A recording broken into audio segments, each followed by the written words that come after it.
అందరికీ praise lord. భారతదేశంలో ఉన్న అన్నదమ్ములకు అక్క చెల్లెలందరికీ స్వతంత్ర దినోత్సవ శుభాకాంక్షలు. మీ అందరికీ హ్యాపీ ఇండిపెండెన్స్ డే.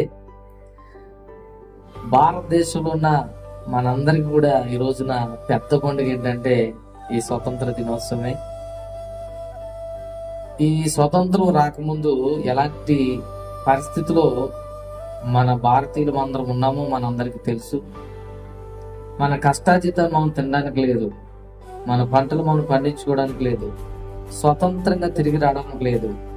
మరి ఫ్రీడమ్ ఫైటర్స్గా వారు ప్రాణాలను పణంగా పెట్టి పోరాటం చేసిన తర్వాత మనందరికి కూడా స్వతంత్రం వచ్చింది.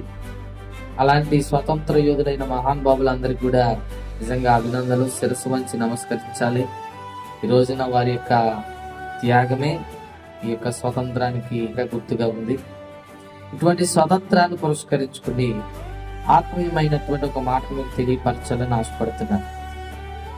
భౌతికమైన స్వతంత్రం కొరకు మహాయోధులు మహానుభావులు ఎంతో వారు పోరాటం చేశారు. ఈ స్వతంత్రం ద్వారా మనం ఇష్టానుసారంగా జీవిస్తూ ఉన్నాం. కానీ రెండవ స్వతంత్రం కూడా ఉంది. ఆ స్వతంత్రం ఏంటంటే ఆత్మీయ సంబంధమైన స్వతంత్రం.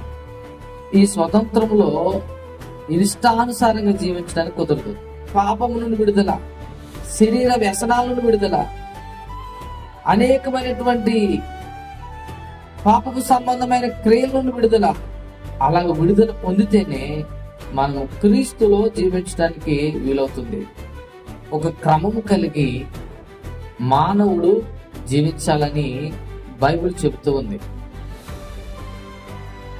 2 కొరింథీయులు 3:17 ప్రభువు ఆత్మ ఉన్నాడు.